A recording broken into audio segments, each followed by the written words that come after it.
നാട്ടിൽ നിന്ന് യൂറോപ്പിലെത്തിയപ്പോൾ എനിക്ക് ഏറ്റവും കൂടുതൽ മിസ് ചെയ്ത ആഹാര കാര്യങ്ങളിൽ ഒന്നാണ് നല്ല കുടംപുളി ഇട്ട് വെച്ച മീൻകറി. നമ്മുടെ നാട്ടിലെ പോലെ നല്ല ഫ്രഷ് അയലയും ചൂരയും ചാളയൊക്കെ ഇവിടെ കിട്ടുക എന്ന് പറയുന്നത് അത്ര എളുപ്പമുള്ള കാര്യമല്ല. അപ്പൊ ഞാൻ കരുതി എന്നാ പിന്നെ ഇവിടെ കിട്ടുന്ന മീനിനെ നമുക്ക് നാട്ടിലെ പോലെ കുടംപുളി ഇട്ട് വെച്ച് നോക്കാം. അങ്ങനെ ഞാൻ സാമൺ മീൻ കുടംപുളി ഇട്ടൊന്ന് വെച്ച് നോക്കി. ഉള്ളത് പറയണമല്ലോ, നല്ല ടേസ്റ്റ് ഉണ്ടായിരുന്നു. അപ്പൊ നമുക്ക് നോക്കാം ഈ കറി എങ്ങനെയാണ് ഉണ്ടാക്കുന്നതെന്ന്. അപ്പൊ അതിനായിട്ട് ഞാനിവിടെ ഒരു 3-4 കഷ്ണം കുടംപുളി നല്ല പോലെ കഴുകി ചൂടുവെള്ളത്തിലിട്ട് വെച്ചിട്ടുണ്ട്. അപ്പോൾ കുടംപുളി നന്നായിട്ടൊന്ന് കുതിർന്ന് വരാൻ വേണ്ടിയിട്ടാണ് ഇങ്ങനെ ചെയ്യുന്നത്. അതുപോലെ തന്നെ എൻ്റെ മെയിൻ ഇൻഗ്രീഡിയൻ്റ് ആയിട്ടുള്ള സാമൺ ഞാൻ കഴുകി വൃത്തിയാക്കി ചെറിയ പീസസ് ആക്കി കട്ട് ചെയ്ത് വെച്ചിട്ടുണ്ട്.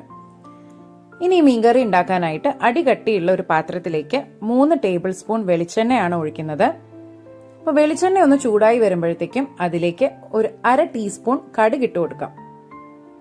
അപ്പോൾ കടുക് പൊട്ടി വരുമ്പോഴത്തേക്കും ഇതിലേക്ക് ഒരു 1/4 ടീസ്പൂൺ ഉലുവ ഇട്ട് കൊടുക്കാം. അപ്പൊ അതൊന്ന് മൂത്ത് വരുമ്പോഴത്തേക്കും ഇതിലേക്ക് നമുക്കൊരു 3-4 കഷ്ണം വറ്റൽ മുളക് ചേർത്ത് കൊടുക്കാം. ഇനി ഇതിലേക്ക് ചെറുതായിട്ട് അരിഞ്ഞു വെച്ചിട്ടുള്ള ഇഞ്ചിയും ചെറുതായിട്ട് അരിഞ്ഞു വെച്ചിട്ടുള്ള വെളുത്തുള്ളിയും ഓരോ ടീസ്പൂൺ വീതം ചേർത്ത് കൊടുക്കുകയാണ്. ഇനി ഇതിലേക്ക് നമുക്ക് എരിവിന് ആവശ്യമുള്ള പച്ചമുളക് ചേർത്ത് കൊടുക്കാം. ഞങ്ങൾ പൊതുവേ എരിവ് കുറവ് ഉപയോഗിക്കുന്നവരാണ്, അതുകൊണ്ട് തന്നെ ഞാൻ ഇവിടെ 2 പച്ചമുളകേ എടുത്തിട്ടുള്ളൂ. നിങ്ങൾക്ക് എരിവ് അനുസരിച്ച് ഒരു 4-5 പച്ചമുളക് ചേർത്ത് കൊടുക്കാവുന്നതാണ്. അടുത്തതായിട്ട് നമുക്ക് നീളത്തിൽ അരിഞ്ഞു വെച്ചിട്ടുള്ള ഒരു ചെറിയ സവോള ചേർത്ത് കൊടുക്കാം. സവോളയ്ക്ക് പകരം നിങ്ങൾക്ക് ഒരു പിടി ചെറിയ ഉള്ളി കനം കുറച്ച് അരിഞ്ഞത് വേണമെങ്കിലും ചേർത്ത് കൊടുക്കാവുന്നതാണ്. അപ്പം നമ്മുടെ ഉള്ളിയൊക്കെ നന്നായിട്ട് ഇവിടെ മൂത്ത് വന്നിട്ടുണ്ട്. ഇനി ഇതിലേക്ക് നമുക്ക് മസാലപ്പൊടികൾ ചേർത്ത് കൊടുക്കാം. അപ്പം ആദ്യമായിട്ട് ഞാനിവിടെ ഒരു 1/2 ടീസ്പൂൺ മഞ്ഞൾപ്പൊടിയാണ് ചേർത്ത് കൊടുക്കുന്നത്.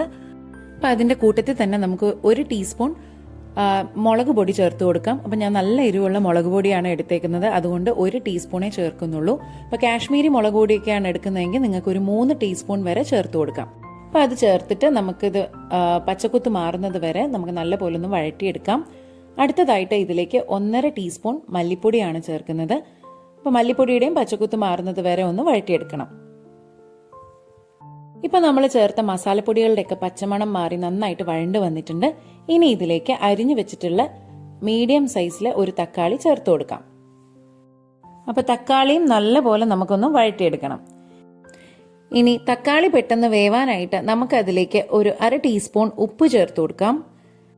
അപ്പൊ ഉപ്പ് കൂടി ചേർത്തിട്ട് കുറച്ചും കൂടെ നമുക്കൊന്ന് വഴറ്റിയെടുക്കണം. അപ്പൊ നമ്മുടെ തക്കാളിയൊക്കെ നല്ല പോലെ വെന്ത് ഉടഞ്ഞു വന്നിട്ടുണ്ട്.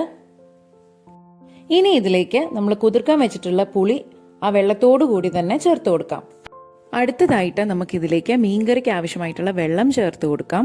അപ്പം ഞാനിവിടെ 1 കപ്പ് ചൂടുവെള്ളമാണ് ചേർക്കുന്നത്. അപ്പോൾ വെള്ളം കൂടി ചേർത്ത് നന്നായിട്ടൊന്ന് ഇളക്കി തിളപ്പിക്കാനായിട്ട് വെക്കാം. അപ്പോൾ നമ്മൾ കുടംപുളി ഇട്ടാണ് മീൻകറി വെക്കുന്നതെങ്കിൽ പോലും ഒരു തക്കാളി കൂടി ഇടുമ്പോൾ ആ മീൻകറിക്ക് ഒരു പ്രത്യേക ടേസ്റ്റ് തരും. ഈ സമയത്ത് നമുക്ക് കറിയുടെ ഉപ്പ് നോക്കിയിട്ട് ആവശ്യമെങ്കിൽ കുറച്ച് ഉപ്പ് കൂടി ചേർത്ത് കൊടുക്കണം. അപ്പോൾ ഉപ്പ് കുറച്ച് കുറവായതുകൊണ്ട് ഞാനൊരു 1 ടീസ്പൂൺ ഉപ്പ് കൂടി ചേർത്ത് കൊടുക്കുന്നുണ്ട്. അതുകൂടി ചേർത്തിട്ട് നമുക്ക് ഈ കറി ഒന്ന് തിളയ്ക്കാനായിട്ട് വെയിറ്റ് ചെയ്യാം. ഇപ്പൊ കറി നല്ല പോലെ തിളച്ചു വന്നിട്ടുണ്ട്. ഇനി ഇതിലേക്ക് എടുത്തു വെച്ചിട്ടുള്ള സാമൺ കഷ്ണങ്ങൾ ഇട്ട് കൊടുക്കാം. 500 ഗ്രാം സാമൺ ആണ് ഞാനിവിടെ എടുത്തിട്ടുള്ളത്. അത് ചെറിയ കഷ്ണങ്ങളാക്കി മുറിച്ചെടുത്തിട്ടുള്ളതാണ്. നമ്മൾ മീൻ കഷ്ണങ്ങളെല്ലാം ചേർത്ത് കൊടുത്തിട്ട് നമുക്കിതൊന്ന് അടച്ചു വെച്ച് തിളപ്പിച്ചെടുക്കാം. പിന്നെ മീഡിയം ടു ലോ ഫ്ലെയിമിലിട്ട് വേണം ഇത് തിളപ്പിച്ചെടുക്കാൻ. പിന്നെ എൻ്റെ കയ്യിൽ കരിവേപ്പില ഇല്ലാത്തതുകൊണ്ടാണ് ഞാൻ കരിവേപ്പില ചേർക്കാഞ്ഞത്. നിങ്ങളുടെ കയ്യിൽ കരിവേപ്പില ഉണ്ടെങ്കിൽ ധാരാളം കരിവേപ്പില ചേർക്കുന്നത് മീൻകറിക്ക് ഒരു പ്രത്യേക ടേസ്റ്റ് തരും. അപ്പം നമ്മുടെ സ്വാദിഷ്ടമായ നാടൻ സ്റ്റൈല് കുടംപുളിയിട്ട സാമൺ കറി ഇവിടെ റെഡി ആയിട്ടുണ്ട്. അപ്പോൾ ഈ റെസിപ്പി ഇഷ്ടപ്പെട്ടെങ്കിൽ ലൈക്ക് ചെയ്യാനും ഷെയർ ചെയ്യാനും മറക്കരുതേ. അപ്പോൾ ഇതുപോലുള്ള വീഡിയോസിനായിട്ട് എൻ്റെ ഈ ചാനൽ ഒന്ന് സബ്സ്ക്രൈബ് ചെയ്യും, കൂടെ അതിൻ്റെ കൂട്ടത്തിലുള്ള ബെൽ ഐക്കൺ കൂടി ഒന്ന് ക്ലിക്ക് ചെയ്യുവാണെങ്കിൽ നെക്സ്റ്റ് ടൈം ഞാൻ വീഡിയോ അപ്ലോഡ് ചെയ്യുമ്പോൾ നിങ്ങൾക്ക് അതിൻ്റെ നോട്ടിഫിക്കേഷൻസ് കിട്ടുന്നതായിരിക്കും. അപ്പോൾ മറ്റൊരു വീഡിയോയുമായി നെക്സ്റ്റ് ടൈം കാണാം. അതുവരേക്കും ബൈ.